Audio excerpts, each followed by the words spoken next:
I would not have returned to this university as Chancellor if it were not for my great admiration and friendship with Benno Schmidt, who I knew for many years in different roles, but whose vision for the university was very comparable to what I thought needed to be done.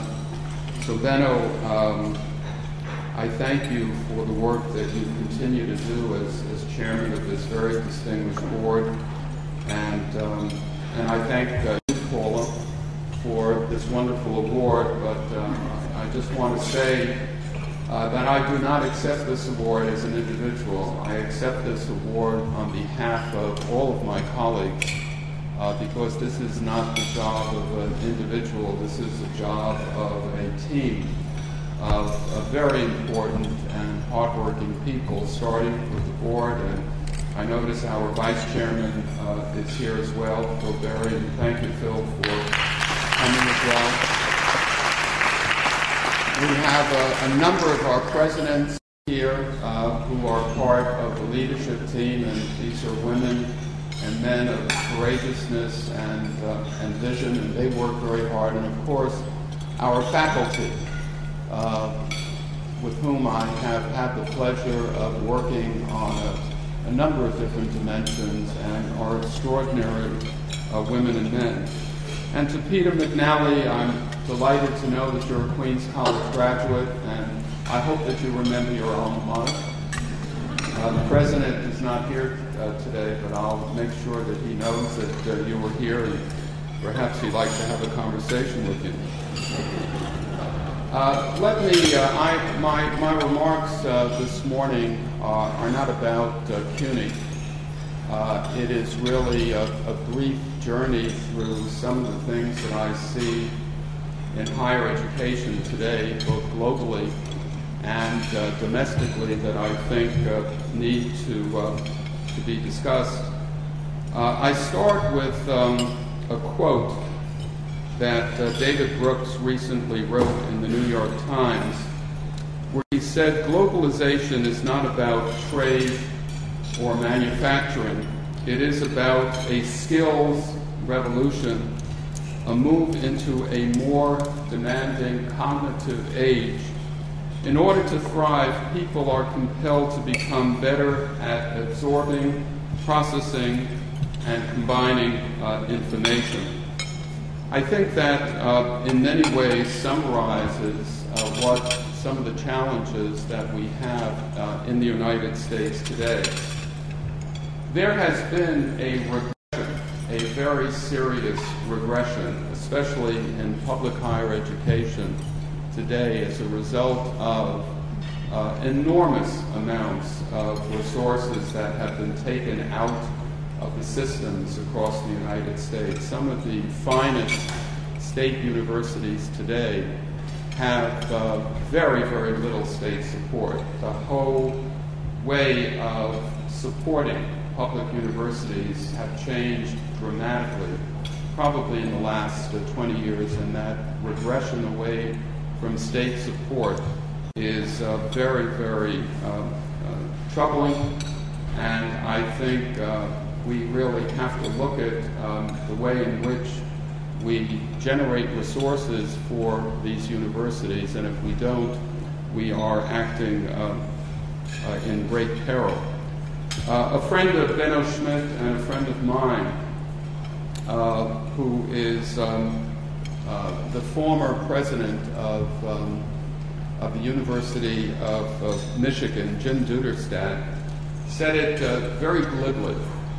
He said that state universities across the United States used to be state-supported, then they became state-assisted institutions, and now they run the jeopardy of being state-assaulted institutions. And I think that is very much an accurate statement. And while this is going on, if we look what is happening around the globe, there is a very different approach to what we see than what we see here in the United States. A recent report from the 30-nation Organization for Economic Cooperation and Development shows that compared to other OECD nations, spending on higher education in the U.S. has been stagnant since 2000, while increasing by 75% in the OECD nations reporting data, especially Spain, Japan, Norway, and the Netherlands. In the last decade alone, in Jiangsu province, and Benno Schmidt is really taking a very serious and leadership role in trying to develop relationships with that important province in China. In that province alone, China has built over 50 new universities, enrolling nearly 700,000 more students than it did just a decade ago. And the National Bureau of Economic Research shows that between 1997 and 2005, the number of higher education institutions in China grew by more than 76%, from 1,020 to almost 1,800 institutions in China alone. In the so-called BRIC countries, Brazil, Russia, India, and China, the data continue to show an upward momentum in support for public higher education. We are going just the opposite way, and we must deal with this problem and deal with it decisively. One of the reasons we need to do this is that as the economies around the world are changing, there needs to be a much more aggressive opportunity for us to engage students, especially in the computational sciences, the natural sciences, the life sciences, which are going to determine how we live more effectively, how we live more healthily, need to be supported in ways that we have never seen before. We are just not seeing that in the United States, and we have to do a much better job. We also need to be aware that in the United States as well, we continue to have a very, very important gap among students of various ethnic and racial groups that have to be dealt with effectively. The Brookings Institution study recently released showed only 11% of children from the lowest fifth of income earners achieve a high school degree, while 53% of children from the top fifth do as well. Those from certain economic and ethnic backgrounds are falling behind in earning college degrees, inhibiting their ability to increase their incomes. Nationally, 6% graduation rates at four-year institutions were almost 67% for Asian students and over 60% for white students, where 49% is the case for Hispanic students and an appalling 42% for black students. So not only do we have a bifurcation here in the United States on the basis of race and ethnicity, but we also have a regression away from supporting all students as well. This, I submit to all of you, has the potential to be a grave national security problem for the United States, and unless we develop an inflection point rather quickly, we are going to be in a very serious state here in the United States as we compare ourselves to our global partners, and we must take this very seriously. In addition, there are other competing problems that we have to deal with effectively. There is a bifurcation also in another way of slicing the data today that is particularly unsettling for public higher education. And that is about 18 to 20 years ago, I would say 18 to 22 years ago, we started to see a very unsettling data set starting to concerns so many of us in public higher education.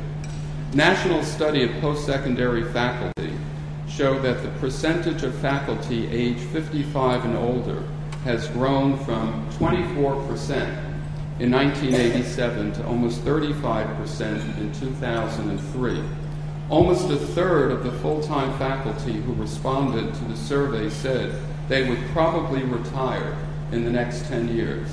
At CUNY and at SUNY, over 48% of our CUNY faculty and SUNY faculty are age 55 or older. What that says is that two things are going to happen. We are going to see an out-migration in the next 10 years in the United States of large numbers of full-time faculty who were credentialed in the mid to late 1960s with their most advanced degrees. As a result of this, we're going to see a very highly contentious auction among institutions to engage and recruit to their institutions the most able and promising young scholar teachers. Now that's going to be hard enough because it's not clear that the supply of people in our graduate schools are uniformly distributed across the various fields. The social sciences, the natural sciences, the computational sciences, the engineering sciences, the humanities, and the arts. There is not a uniform distribution that we see today in the production of new doctorates. Especially in the sciences, if you travel, as I have done, to many of the major national universities and look inside the laboratories where PhD students are being trained, you will be loath to find American students. There are very few American students today that are going into these fields, in part because they are difficult, they require a lot of hard work, they require good preparation in schools that they are not getting, I would submit, across the United States in the way that we at universities want to see. And compounding the problem that when we put in all of this money to train foreign nationals, visa problems that they have do not allow them to stay in the United States if they want to, and many of them want to return. So we are making a huge investment, but that investment is not having the kind of payoff that we're going to need here in the United States to train the new engineers, the new computer scientists, the people in the life sciences and in the natural sciences, a problem that we have to be very, very aware of. The second problem is that there is yet another bifurcation, and this bifurcation is about economics. The fact is that if you look very closely at higher education in the United States today, it is a tale of two classes of institutions.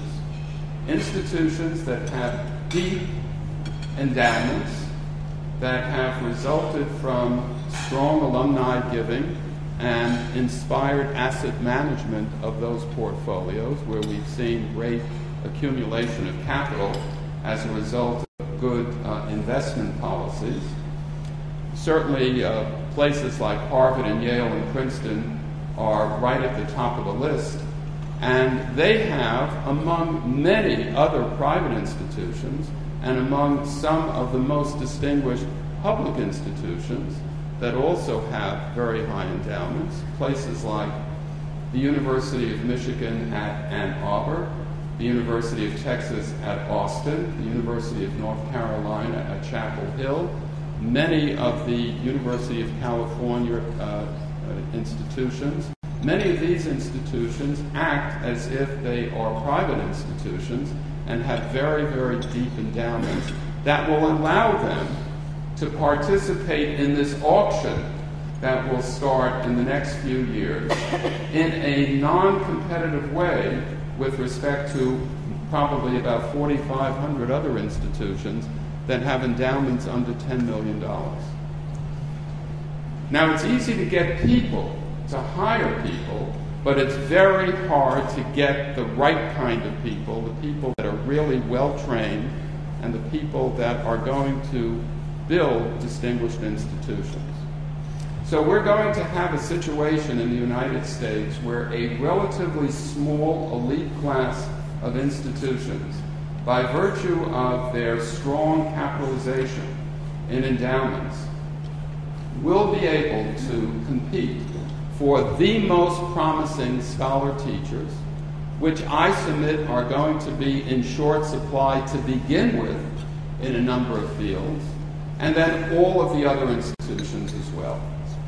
This, I believe, is going to have a very unsettling impact on the way higher education is going to be able to deploy its potential strengths and engage large numbers of students to train them appropriately so that they can then provide the opportunities for employers in this nation to stay competitive and to be on the forefront of change and competitiveness in other global markets. So increasing retirements, more students projected in large numbers to come into places like CUNY, and that's not uniform either, but we're projecting very, very large increases over the next few years. If you look at that side of the equation, increased retirements plus growing enrollments, that will equal a substantial demand for faculty. And unless we are in the position to be able to compete, we're going to be placed in an area of peril, I would submit. And it's not just CUNY, it's around some of the major state universities as well. Points that I'm making were well known to the Commission on Higher Education, and I was privileged to be part of that commission that Elliot Spitzer put together a little over a year ago. We reported out, and we reported out with a set of very bold recommendations. And one of the areas that we reported out on is that we need to have an infusion of faculty in larger numbers than we have now. But the way in which we would pay for those faculty were really silent in this report. What we did at CUNY, and which has been emulated by SUNY, and which was supported unanimously by the Commission on Higher Education, was to confront this issue directly. The need for investment in public higher education we are at a critical point now that unless we have this investment, we're going to be confronted with the problems that I've just outlined for you. And the way to make that investment is really twofold. One, we have to build endowment. I think Benno Schmidt, when he was at Yale, will know this better than just about anybody in the room. The power of endowments. The power of endowments are largely about being able to exercise options in good times and in bad times. It gives you that kind of base from which you can make decisions quickly and decisively, and that's about the deployment of revenue. Unless you have those kinds of endowment supports, you're not going to be able to do that effectively. So one of the things that we are proposing, and this is was proposed by former Governor Spitzer, which has been embraced now by Governor David Paterson, is the creation of an endowment for both SUNY and CUNY, and there are lots of ways you can skin this cat. There are lots of financial models that you could use, some politically less tenable than others, but certainly endowment money as a result of the raising of private money, as Benno talked about moments ago, and also ways that the state can use sort of off-balance sheet kinds of resources to build endowments for both CUNY and SUNY, is for me a sine qua non for healthy institutions on a going forward basis. The other thing that we need to be concerned about is the economic climate that we're facing today. Governor Patterson recently has stated that the best economic models that the state has available to them today project about a $5.5 billion deficit in fiscal year 09 to 010. From 10 to fiscal year 11, the deficits are projected to grow to about $7.2 to $7.5 billion. And out a third year, the deficits are projected to be something north of $8.5 billion. And as someone who has, in part of his life, made a living, or part of a living, making those kinds of projections, mathematical models to economic models, econometric models, it is an inexact science, but we do know that so much of these projections are based upon contracts that have already been negotiated. So we know that dollars have been obligated, and those are the kinds of platforms that many of these projections are made. So here we have a situation where the United States is confronting major challenges from abroad with respect to how we are going to create a flow of innovative workers that must be trained at our universities. And we are confronting very, very severe economic problems. How do we reconcile those two very competing forces that are being pulled in opposite directions? And this will be the last comment I made. The governor has challenged all of us in New York State to come forward with innovative ideas to keep the various institutions in New York State healthy and alive with innovation and bases of support.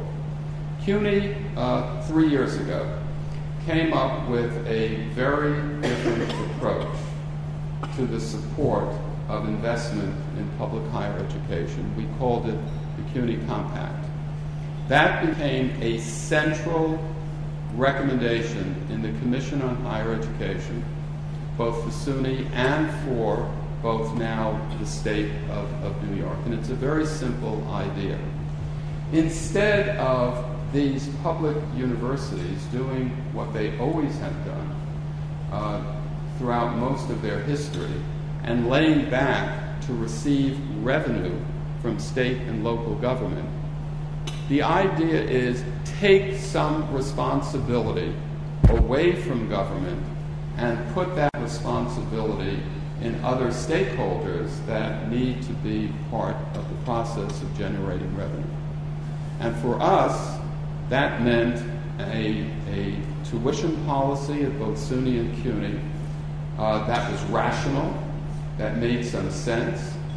It meant that for the first time, CUNY and SUNY need to open up their books at the start of a fiscal year and say, we, the university, through resources that we generate through alumni and friends of the institution, will put some of those dollars towards the support of the university, and that we, the university, have to operate these very large and complex institutions in a much more modern approach to management.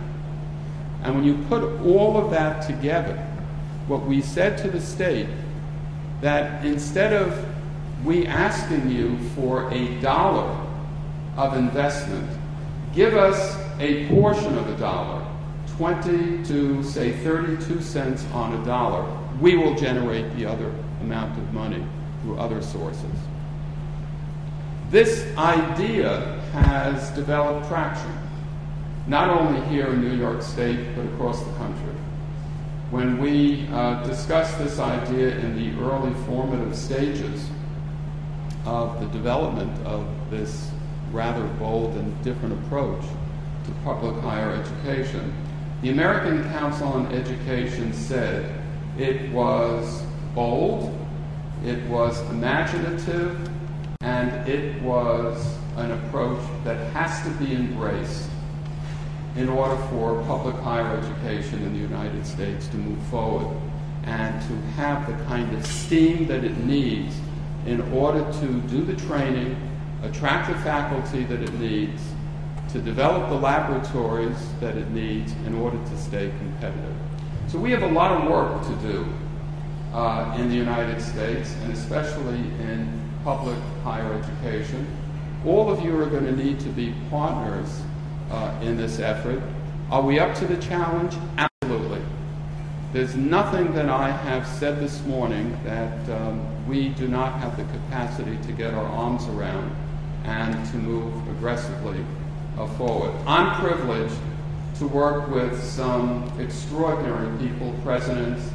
I'm privileged to work with a board that really gets it and understands that different approaches have to be taken. Our job now is to convince government that a very, very different approach has to be taken. The way in which we have supported institutions in the past in this state is, I would say, are old, they're tired, they don't deal with the challenges effectively that we need to confront, and I think we're going to be able to get it done. And I look forward to all of the work that you're doing, especially in the schools, sending students to us that are ready to do work that we demand at a university, especially in mathematics, which has been a recurring problem, and that's why I was so delighted to see a real change in some of the performance of the students at all grades across this state. So I'm emboldened by the work that you do. I'm deeply privileged to be in your company, those of you who are being acknowledged today for the very good work that you do in the schools, and all of the colleagues that you work with. Let's join together in partnership to try to get some very, very serious problems taken care of and become